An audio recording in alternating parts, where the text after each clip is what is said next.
Bipolar disorder அப்படின்னா என்ன? Bipolar disorder அப்படிங்கிறத பொறுத்த வரைக்கும் முழுக்க எமோஷ்னல் காம்ப்ளெக்ஸ்னால் வரக்கூடிய ஒரு முக்கியமான ஒரு டிசார்டர் அப்படின்னு சொல்லலாம். அது ஒரு மனநோய். இது எப்படிப்பட்டதாக இருக்குன்னா, இப்போ பொதுவாக சில நேரம் நம்ம எமோஷ்னலி அரெஸ்ட் ஆகிருமோல்ல, அதாவது லாஜிக்கலாக ஒரு விஷயத்தை நம்மளால் திங்க் பண்ண முடியாது. முழுக்க அந்த கன்ஃபியூஷன்ஸ் அப்படிங்கிறது நம்மளோட மைண்டுக்குள்ளே இருந்துகிட்டே இருக்கும். சில நேரங்களில் ஒரு சொல்யூஷன் அப்படிங்கிறது கிடைக்கிற வரைக்கும். பட் அந்த சொல்யூஷனுங்கிறது ஓரளவு கிடச்சிருச்சுன்னா நம்ம அதுக்கப்புறம் ஆல்ரைட் ஆகிடுவோம். அப்புறம் நம்ம ரொம்ப பேலன்ஸ்டு ஆகிடுவோம், அப்படியே இருக்கும். பட் இந்த ஒரு ஸ்டேட் அப்படிங்கிற ஒரு விஷயத்தை தன்னோட லைஃப் டைம் ஃபுல்லாக அனுபவிக்கக்கூடிய ஆட்கள் தான் அந்த பைபோலார் டிசார்டரால் பாதிக்கப்பட்டாங்க.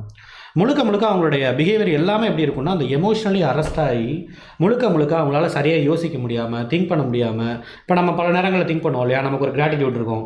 நமக்காக யார் எவ்வளோ சப்போர்ட் பண்ணுறாங்க, அவங்க மேலே ஒரு நன்றியோடு இருக்கணும் அப்படிங்கிற ஒரு கிராட்டிடியூட் இருக்கும்.